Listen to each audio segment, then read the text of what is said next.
တကဘာလုံးကိုအားသိစေခဲ့တဲ့ပြည်သက်ချစ်တော်မိထက်လူရဲ့မထင်သားစရာသတင်းကြီးဒီနေ့မှာတော့တနိုင်ငံလုံးကိုအားသိစေခဲ့တဲ့ပြည်သက်ချစ်တော်မိထက်လူရဲ့မထင်သားစရာသတင်းကြီးတစ်ခုကိုတင်ဆက်ပေးသွားတော့မှာဖြစ်ပါတယ်။မြမဘောင်လုံးသမိုင်းမှာတစ်ခါမှမရရှိဘူးသေးတဲ့အကြီးကျယ်ဆုံးသောသတင်းတစ်ခုအခုလေးတင်ထွက်ပေါ်လာခဲ့ပါပြီ။အားလုံးကထိုင်းလိဂ်ဒါမှမဟုတ်အလွန်ဆုံးဂျပန်လိဂ်ကလပ်ကိုပဲမျှော်လင့်နေကြတဲ့အချိန်မှာ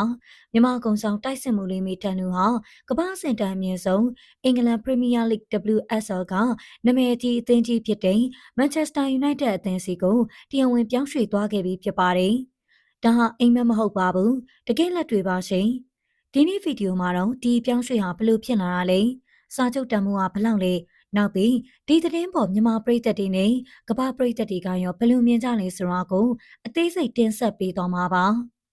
ပထမဆုံးအနေနဲ့ဒီပြောင်းရွှေ့ဘယ်လိုစဖြစ်ခဲ့လဲဆိုတာကြည့်အောင်တကယ်တော့မန်ယူစကောက်တရားမေထက်လူကိုပြီးခဲ့တဲ့အာရှချစ်စစ်ပွဲစဉ်ကလေးကစောင့်ကြည့်နေကြတာပါအထူးသဖြင့်အာဆီယံပြိုင်ဘက်တွေကြားမှာသူမရဲ့လျှက်စင်းလက်တလို့လှုပ်ရှားမှုတွေကဥရောပကင်းတောက်တွေကိုဆွဲဆောင်နိုင်ခဲ့ပါတယ်သတင်းတွေရောသူမရဲ့အမြန်အရှိန်ဟာတနအီကို33ကီလိုမီတာအထိရှိရာကြောင်းဥရောပနောက်ခံလူတွေကိုတော့ဒုက္ခပေးနိုင်တဲ့အရေးချင်းရှိတယ်လို့ယူဆခဲ့ကြပါတယ်။ဒါ WSL လို့ခေါ်တဲ့အင်္ဂလန်မျိုးသမီးလိဂ်မှာအရေးအကြီးဆုံးလက်နက်တစ်ခုလည်းဖြစ်ပါတယ်။နေပြောင်မတ်စကင်နာကိုရိုင်းကမေထက်လူရဲ့ဗီဒီယိုဖိုင်ကိုကြည့်ပြီးရတဲ့ဒီကစားသမားကိုငါတို့အသင်းမှာမဖြစ်မနေခေါ်ချင်တယ်လို့ပြောခဲ့တယ်လို့သတင်းထွက်ပေါ်နေပါတယ်။ဟုတ်ကဲ့ဒီသတင်းထွက်လာပြီးမိနစ်ပိုင်းအတွင်းမှာပဲမြန်မာနိုင်ငံကဆိုရှယ်မီဒီယာပလက်ဖောင်းတွေမှာပေါက်ကွဲသွားခဲ့ပါတယ်။ပြည်သက်ရဲ့တုံ့ပြန်မှုကတကယ်ကိုကြက်သီးထားစရာပါပဲ။ကျမတို့တွေ့ရတဲ့မှတ်ချက်တစ်ခုမှဆိုရင်ကိုအောင်ကျော်ဆိုတဲ့ပြည်သက်တို့ကငါတို့မြန်မာကစားသမားတယောက်ကိုအိုထရာဖိုမှာမြင်ရမယ်ဆိုတာအိမ်မက်တောင်မမှတ်ရဲခဲ့ဘူး။အခုတော့မေထန်လူကအိမ်မက်တွေကိုအကောင့်ထဲပေါ်ပြလိုက်ပြီးဆိုပြီးဝမ်းသာမျက်ရည်စာရင်းနဲ့ရေးသားထားပါတယ်။နောက်ထပ်မမိုးမိုးဆိုတဲ့အမျိုးသမီးပြည်သက်တူကလည်းမြန်မာမိန်းကလေးတွေအတွက်သူမအဆန်ပြပါပဲအရန်မောင်းခန္ဓာကိုယ်ကြန့်ခိုင်မှုဆိုတာတွေတည်းဇွဲရှိရင်ကဘာတိပေါက်နိုင်နေဆိုတာတက်တည်ပြလိုက်တာပါလို့ဂုဏ်ယူစွာပြောကြားထားပါတယ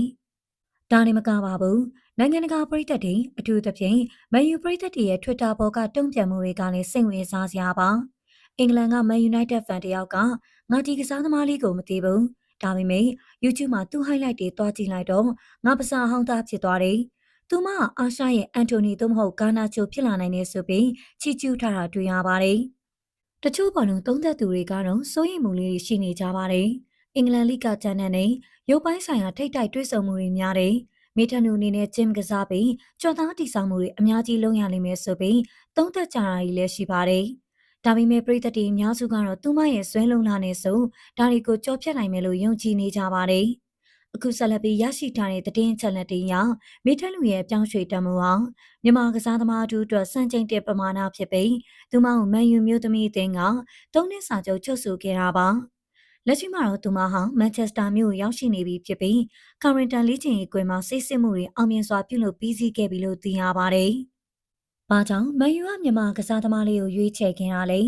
နီးပြမတ်စကင်နာကမေတက်လူရဲ့ Game Intelligence တာမှမဟုတ်ဘောလုံးမြင်ကိုသဘောကျခဲ့တာပါ။သူမတိုက်စစ်မှာဘယ်ရုံးညာရောကစားနိုင်တယ်လို့ကိုယ်ဝိရိယာအတွင်းမှာပြစ်မှတ်ထားတိုက်စစ်မှုအပြင်လည်းခြေစွမ်းပြနိုင်သူပါ။အခုဆိုရင်သူမဟာမန်ယူမျိုးသမီးအသင်းရဲ့အဓိကတိုက်စစ်မှုအယ်လာတွန်ဂိုက်စ်တိုလိုကမ္ဘာ့ဆင့်ကစားသမားတွေနဲ့အတူတွဲဖက်ကစားရမှာဖြစ်ပါတယ်။အယ်လာတွန်ရဲ့ဖန်တီးမှုတွေကနေမိထက်လူကိုသွင်းမဲ့မြင်ကွင်းကိုတွေးကြည့်အောင်နဲ့ရှင်းခုန်စရာပါပဲ။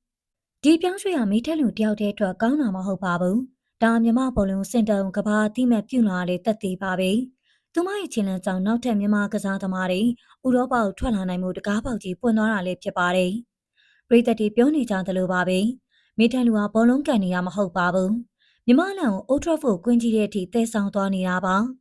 နောက်မိတ်ဆက်စီရင်မျိုးသမီးအသင်းရဲ့ပွဲစဉ်ဟာအလွန်ရေးပါပြီးအဲ့ဒီပွဲမှာသူမရဲ့ပွဲဥထွက်ကိုမြင်တွေ့ရဖို့အလားအလာရှိနေပါတယ်။ချက်စည်းခံစစ်မှုတွေကိုမိထက်လူဘယ်လိုဒုက္ခပေးမလဲဆိုတာစောင့်ကြည့်ရမှာပါ။ကေပရိသတ်ကြီးရောမိထက်လူကိုမန်ယူအသင်းရဲ့ပွဲထွက်လူစင်းမှာမြင်တွေ့ခြင်းမီလား။သူမအနေနဲ့အင်္ဂလန်မြေမှာအချိန်ဘလောက်ယူပြီးအသားကြောင်စူးစမ်းရမယ်လို့ထင်ပါတယ်။ပြီးတော့သူမရာသီအသင်းမှာကိုးဘယ်နှကိုသွင်းနိုင်မလဲဆိုတော့အောက်က comment မှာခံမှန်းပေးခဲ့ကြပါအောင်ရှင်။